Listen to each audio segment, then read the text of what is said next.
What you are about to experience is out of this world.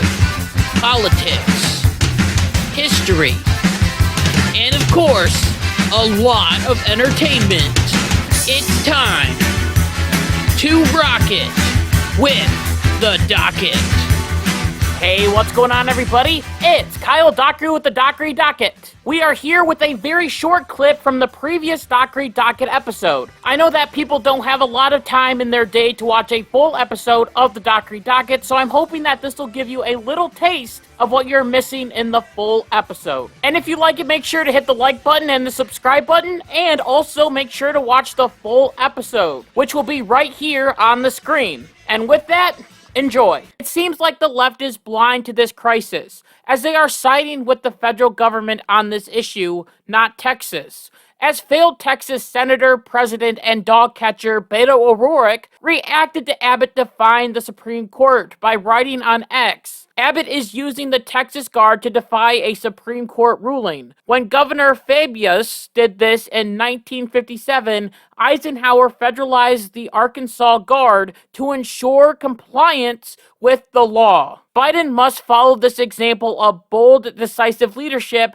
to end this crisis before it gets worse. That's right, Beto O'Rourke is comparing this situation to Brown v. Board of Education, where Arkansas used their National Guard to block black students from going to school. Now, these are two very different situations. One is talking about American school children trying to go to school, and the other is talking about our national border where people are just pouring in. So while Joe Biden technically does have a right to nationalize the Texas Guard, I think it would be a mistake, and Texas would still keep doing what they are doing. And now we have to talk about the person that started this problem to begin with, and that is Joe Biden. That's right, Joe Biden has failed in his duty to protect the United States of America. Instead of letting Texas do their own thing, Joe Biden was the one that asked the Supreme Court to cut down this razor wire. It is Joe Biden's relaxed immigration policies that have led to this terrible humanitarian crisis that has already turned deadly. People are hurting, and Joe Biden won't let the state do their job. Now, I can't say I'm shocked by this, because Joe Biden ran on this in 2020, as during a Democratic debate, he said this. That we immediately surge to the border. All those people are seeking asylum. They deserve to be heard. That's who we are. We're a nation that says if you want to flee and you're fleeing oppression, you should come. And then, in a debate with Donald Trump, Joe Biden claimed that he wanted to give 11 million immigrants a pathway to citizenship. Just take a look at this. We made a mistake. It took too long to get it right. It took too long to get it right. I'll be president of the United States, not vice president of the United States. And the fact is, I've made it very clear. Within 100 days, I'm going to send to the United States Congress a pathway to citizenship for over 11 million undocumented people.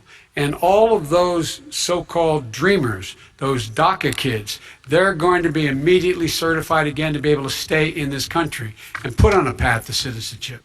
The idea that they are being sent home by this guy, and they want to do that, is they go into a country they've never seen before. Then when Joe Biden won the 2020 election, he came into office and removed all of Trump's border policies, and then when the border started getting worse, he and other Democrats started blaming Donald Trump for what Joe Biden was doing. Kareem Jean-Pierre, along with Kamala Harris, have claimed over and over again that when they came into office, the border was broken.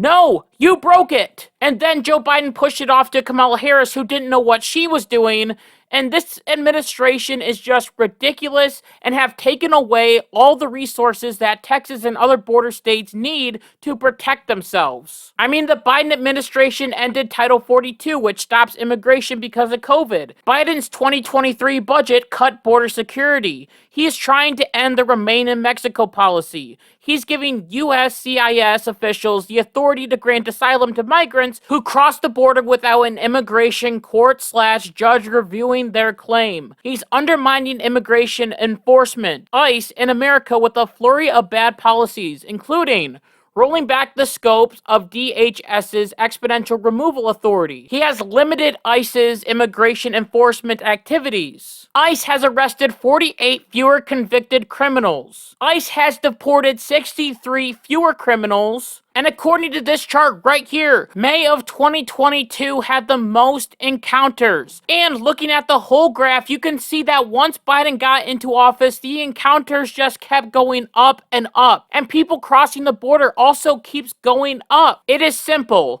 The Democrats want this to happen. They want as many people in this country as they can because they will vote for Joe Biden.